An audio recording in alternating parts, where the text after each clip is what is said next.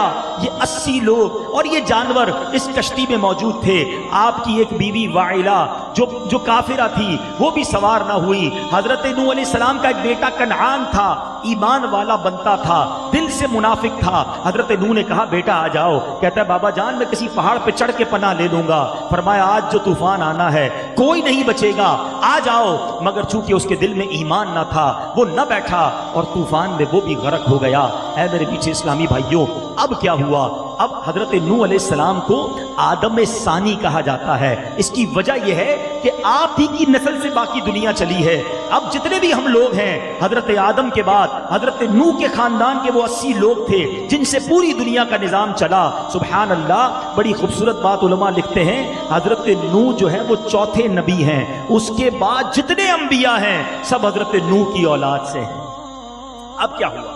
اب یہ جب 6 مہینے تک یہ کشتی چلتی رہی اور سبحان اللہ یہ کشتی کعبہ معظمہ پر بھی پہنچی۔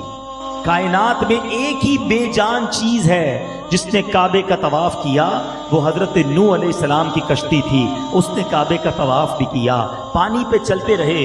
اب اللہ کے حکم سے یہ اعلان ہوا، رب کی طرف سے حکم ملا کہ اے زمین اپنے پانی کو پی لے۔ زمین نے پانی پینا شروع کیا، پانی اترنا شروع ہوا۔ یہ کشتی کوہ جودی پر جا کر ٹھہری اور اب یہ سارے لوگ زمین پر جب آئے، 80 لوگ تھے کائنات میں۔ اس کے بعد جو بستی بسائی گئی اس بستی کا نام بھی سمانین ہے، 80 لوگوں کی بستی۔ اب حضرت نوح علیہ السلام کو کائنات کا معاملہ معلوم کرنا تھا کہ دنیا میں بچا کیا ہے، اب کدھر جانا ہے، کہاں کہاں پانی ہے، کہاں کہاں اتر گیا ہے۔ گوگل تو تھا نہیں کہ جناب سافٹ ویئر ڈالتے اور دیکھتے کدھر پانی ہے، کدھر روڈ باقی ہے، کدھر کیا باقی ہے۔ آپ نے اب پلان کیا کہ کوئی پرندہ جائے اور فلائی کر کے دنیا کی ذرا خبر لے کر آئے۔ پہلے مرغی نے کوشش کی کہ میں جا کر خبر دیتی ہوں، آپ نے اس پر مہر لگائی، فرمایا تجھ پر میری مہر ہے، پرندہ تو ہے مگر زیادہ لمبی اڑان نہ اڑ سکے گی، میری بعد والی نسل اس سے فائدہ اٹھائے گی۔ مرغی آج بھی لمبی اڑان نہیں اڑ سکتی۔ اس کے بعد کوے کو بھیجا گیا، کوا جاتا ہے اور کوے کو کام یہ دیا گیا تھا جا کے خبر لاؤ۔ اڑتے اڑتے ایک مردار پڑا ہوا دیکھا، کوے نے مردار پر اتر کر کھانا شروع کر دیا، کام بھول گیا۔ آپ نے اس کے لیے دعا کی، اس کی ہلاکت کی دعا کی کہ ہمیشہ خوف میں رہے گا۔ آج حل و حرم میں کہیں کوے کو پناہ نہیں ہے۔ اس کے بعد کبوتر نے ریکویسٹ کی حضور مجھے موقع دیجئے، کبوتر کو موقع دیا گیا۔ کبوتر اڑتے اڑتے یمن سے اور پورے ملک کا چکر لگا کر جناب حرم شریف کی سرزمین پر پہنچا۔ وہاں جا کر دیکھا پانی نہیں ہے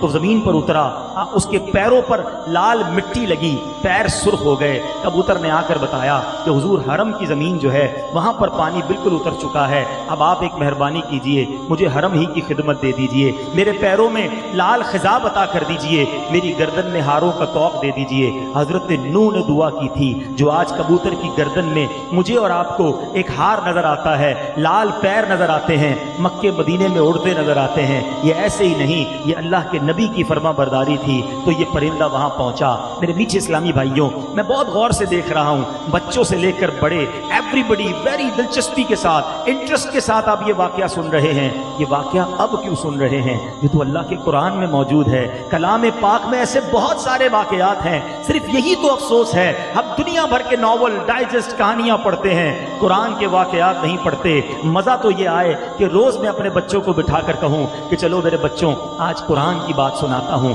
قرآن کی کہانی اور قرآن کا قصہ سناتا ہوں، ثواب کا ثواب بھی ملے گا، سبق کا سبق بھی ملے گا۔ اب آتے میرے میٹھے اسلامی بھائیوں، یہ واقعہ میں نے بہت اسپیڈ میں، ورنہ میں ایک ایک آیت آپ کو سناتا اور اس آیت کے تحت کیا احکام تھے وہ بتاتا، مگر میں نے آپ کو سورہ ہود کا نام بتایا ہے، ضرور گھر جا کر قرآن پاک کی تفسیر نکالیے، یہ بہت خوبصورت کتاب ہے عجائب القرآن غرائب القرآن، یہ حاصل کر لیجئے۔ قرآن کے 100 سے زیادہ واقعات اس کتاب میں موجود ہیں۔ مفتی عبد المصطفیٰ اعظمی صاحب نے کمال کیا ہے، سارے قرآن کے واقعات ایک کتاب میں جمع کر دیے ہیں، پڑھتے جائیں، روز ایک واقعہ پڑھیں، اور اس کے بعد سبق بھی لکھ دیا ہے کہ واقعے سے سیکھنے کو کیا ملا۔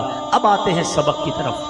پہلی بات جو میں نے بیان کے دوران ہی کہی تھی، پہلا سبق کیا ملا کہ دین کی راہ میں مشکلیں آتی ہیں، ہمت نہ ہاریں، نیکی کا کام کرتے رہیں۔ لوگ ہمت توڑیں بھی، ہم نے ہمت نہیں توڑنی۔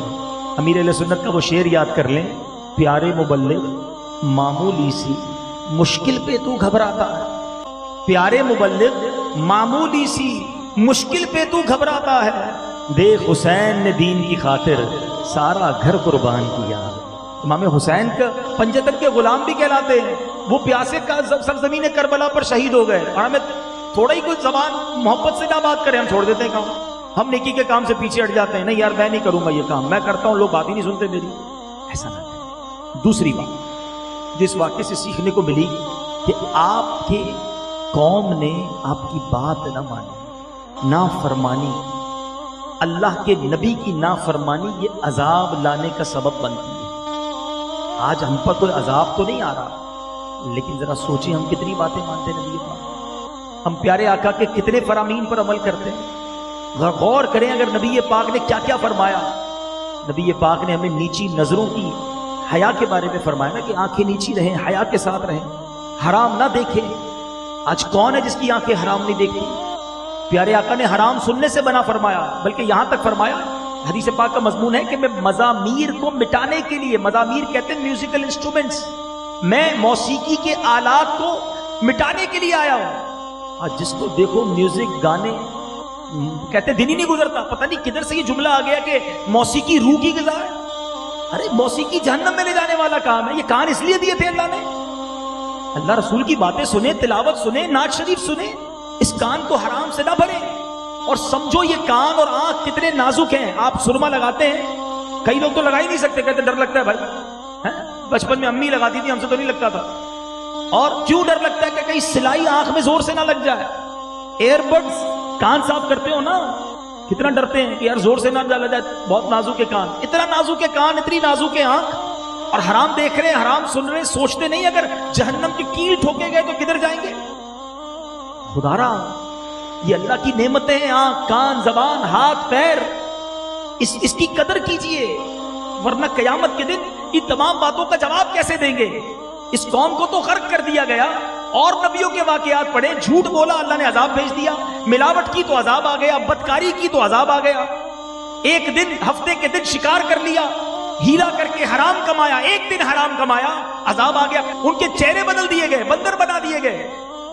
ادھر تو روز حرام کماتے ہیں، روز سود کھاتے ہیں، روز جھوٹ بولتے ہیں، روز رشوت کا کام کرتے ہیں۔ سوچئے قرآن کے یہ واقعات ہم سب کو پکار پکار کر کہہ رہے ہیں کہ اللہ کے عذاب سے ڈرو، پچھلی قوموں پر عذاب آئے ہیں، تم پر عذاب نہیں آ رہا تو اس کا مطلب یہ نہیں کہ پوچھا نہیں جائے گا۔ ثم لتسألن یومئذ عن النعیم، اس دن تم سے ہر نعمت کے بارے میں پوچھا جائے گا۔ آنسر ہے خدارا آج دوستوں میں بیٹھ کر جس کو دیکھو، اب تو نیا ٹرینڈ چلا ہے، نہیں جناب شراب نہیں پیتے، بیئر پیتے ہیں، وہ نشہ نہیں ہے، بس ہلکی سی، وہ جناب وہ نشہ نہیں آتا اتنی دیر کا نشہ کرتے ہیں، پتہ نہیں عجیب عجیب باتیں لوگ بتا رہے ہوتے ہیں۔ نہ کریں ایسا، ایسے دوستوں کے ساتھ نہ بیٹھو جو تمہیں حرام کی طرف لے جاتے ہیں، یہ جہنم میں لے جانے والے کام ہیں۔ اللہ کی لعنت جہاں برستی ہے وہاں سے دور ہٹیں، اور جہاں رحمت برستی ہے، خوش نصیبی ہے جو آج ہم اللہ اور اس کے رسول کے ذکر کی اس محفل میں بیٹھے ہیں۔ آج ہو سکتا ہے کسی کو دعوت دی گئی ہو کہ جناب آئیے اپنے قیمتی وقت میں سے وقت نکال کر اللہ رسول کے ذکر کی محفل میں آئیں، یہ بات ٹھیک نہیں ہے۔ سچی بات تو یہ ہے کہ وقت قیمتی ہی جب بنتا ہے جب اللہ اور اس کے رسول کا ذکر سنتے ہیں۔ یہ میں نے اور آپ نے اپنا وقت قیمتی بنایا ہے کہ جو ہم اس محفل میں آئے ہیں، تو ہمیشہ ایسے اجتماعات میں، ایسی محافل میں ہم سب بیٹھے اور برے دوستوں سے جان چھڑائیں۔ حضرت نوح علیہ السلام کا یہ جو واقعہ ہے، یہ ہم سب کو یہ پیغام دے رہا۔ اور آخری بات جو اس واقعے سے سیکھنی ہے، آپ کی زوجہ غیر مسلمہ، آپ کا بیٹا نافرمان غرق ہو گیا، تو کبھی کوئی اچھے خاندان کے لوگ ہوتے ہیں، بزرگوں سے جن کا تعلق ہوتا ہے، وہ ویسے ہی اپنے آپ کو سمجھ رہے ہوتے ہیں میرا تو کام ہی بن جائے گا، میں تو فلاں کا بیٹا ہوں، میں تو فلاں کی اولاد ہوں، فلاں خاندان سے ہوں۔ بہت اچھی بات ہے، آپ کو یہ نسبت ملی ہے، لیکن صرف نسبت کام نہیں آئے گی، ایمان، عقیدہ، اعمال، یہ سب ضروری ہیں۔ ہمیں ہمیشہ ڈرتے رہنا چاہیے، جب نبی کا بیٹا بے ایمان ہو کر مر سکتا ہے تو میری آپ کی کیا اوقات ہے؟ ہمیشہ اپنے ایمان کی حفاظت کی فکر کرتے رہیں، دعا کرتے رہیں، حج کر لیا، عمرہ کر لیا، 5 وقت نماز پڑھ لی، کچھ لوگ تو کہتے ہیں ہم تو ہیں ہی جنتی۔ ارے بھائی ٹھیک ہے، اللہ رحیم ہے، کریم ہے، بخشنے والا ہے، مہربان ہے، وہ قہار بھی تو ہے نا، جہنم بھی تو اسی نے بنائی ہے۔ شیطان کچھ لوگوں کو اللہ کی رحمت کے آسرے پر گناہ کروا رہا ہوتا ہے، اللہ معاف کرنے والا ہے، سب ٹھیک ہو جائے گا۔ اللہ معاف کرنے والا بھی ہے، اللہ عذاب دینے والا بھی ہے، بالکل اس کی رحمت سے نا امید نہیں ہونا ہے، لیکن اس کے عذاب سے بھی تو بے خوف نہیں ہونا ہے نا۔ تو خدا را یہ ڈرتے رہو، ایمان سب سے بڑی چیز ہے، میرے اور آپ کے پاس سب سے امپورٹنٹ چیز ہی ایمان ہے۔ کتنی بار دعا کرتے ہیں ایمان کے لیے؟ بچوں کے لیے دعا کرتے ہیں، کاروبار کے لیے کرتے ہیں، صحت کے لیے کرتے ہیں، دکان کے لیے کرتے ہیں، ایمان کے لیے کب کرتے ہیں؟ اس کا مطلب وہ پریورٹی نہیں ہے نا۔ نبی پاک کی دعائیں دیکھو، آقا دعا فرماتے یا مقلب القلوب ثبت قلبی علی دینک، اے دلوں کو پھیرنے والے میرے دل کو اپنے دین پر ثابت قدمی عطا فرما۔ ہر چیز میں آخرت کی دعا ہے، نبی پاک کی دعائیں تو دیکھو، بچوں کے لیے دعا کرنی ہے، فیملی کے لیے دعا کرنی ہے، اللہ میرے بچوں کو میری آنکھوں کا نور بنا، کتنی پیاری دعا، ربنا ہب لنا من ازواجنا وذریاتنا قرۃ اعین، یہاں تک تو دعا کر لی بچوں کے لیے، اللہ میرے بچوں سے، میری فیملی سے مجھے محبت دے، ان کو مجھ سے محبت دے، میری آنکھوں کا نور بنا۔ ساتھ کیا اٹیچ کر دیا، وجعلنا للمتقین اماما، اے اللہ مجھے متقیوں کا امام بنا دے۔ دنیا اچھی چاہیے، ربنا آتنا فی الدنیا حسنہ، پھر وفی الآخرۃ حسنہ وقنا عذاب النار، اے اللہ دنیا بھی اچھی کر، آخرت بھی اچھی کر، عذاب قبر سے بھی بچا لے۔ آئینہ دیکھا، شکر ادا کرنا ہے، اے اللہ کتنا اچھا چہرہ بنایا۔ آگے کیا فرمایا، اللہم حسنت خلقی فحسن خلقی، اے اللہ چہرہ تو اچھا بنا دیا، اخلاق بھی اچھے کر دے۔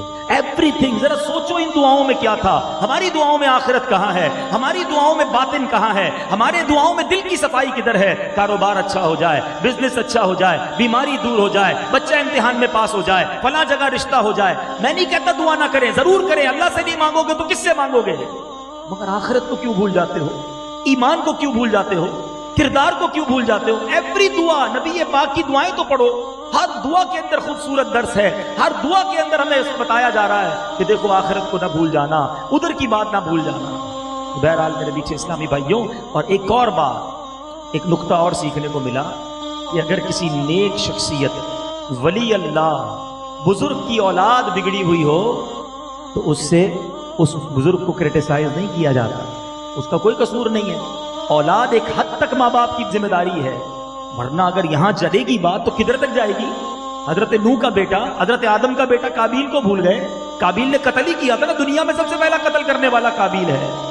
یہ کبھی بھی نہیں ہوگا، اگر یزید پلید برباد، ہم سب اس کو برا کہتے ہیں، مگر حضرت امیر معاویہ کی شان بھی نرالی ہے، وہ اللہ کے حبیب کے ساتھی ہیں، صحابی رسول ہیں۔ تو ہمیشہ یہ بات رکھیں، دنیا میں اب بھی اگر کسی بزرگ کی اولاد بگڑ جاتی ہے تو اس میں بزرگ کا کوئی قصور نہیں ہے، اور یہ قرآن سے ثابت ہے۔ تو بہرحال میرے بیچ اسلامی بھائیوں، اللہ مجھے بھی قرآن پاک کے نور سے میرے دل کو منور کرے، آپ کو بھی منور فرمائے، اور قرآن پڑھنے کا ذہن بنا لیں کہ ایک نیت کر کے جائیں، میں سوؤں گا نہیں، جب تک نہیں سوؤں گا جب تک میری آنکھیں کچھ قرآن نہ دیکھ لیں، جب تک میرے کان کچھ قرآن نہ سن لیں، جب تک میری زبان کچھ قرآن نہ پڑھے۔ میرے رب کا کلام، محبت کر لو اس سے، یقین کرو، حدیث پاک کا مضمون ہے وہ دل ویران ہے جس میں کچھ قرآن نہیں۔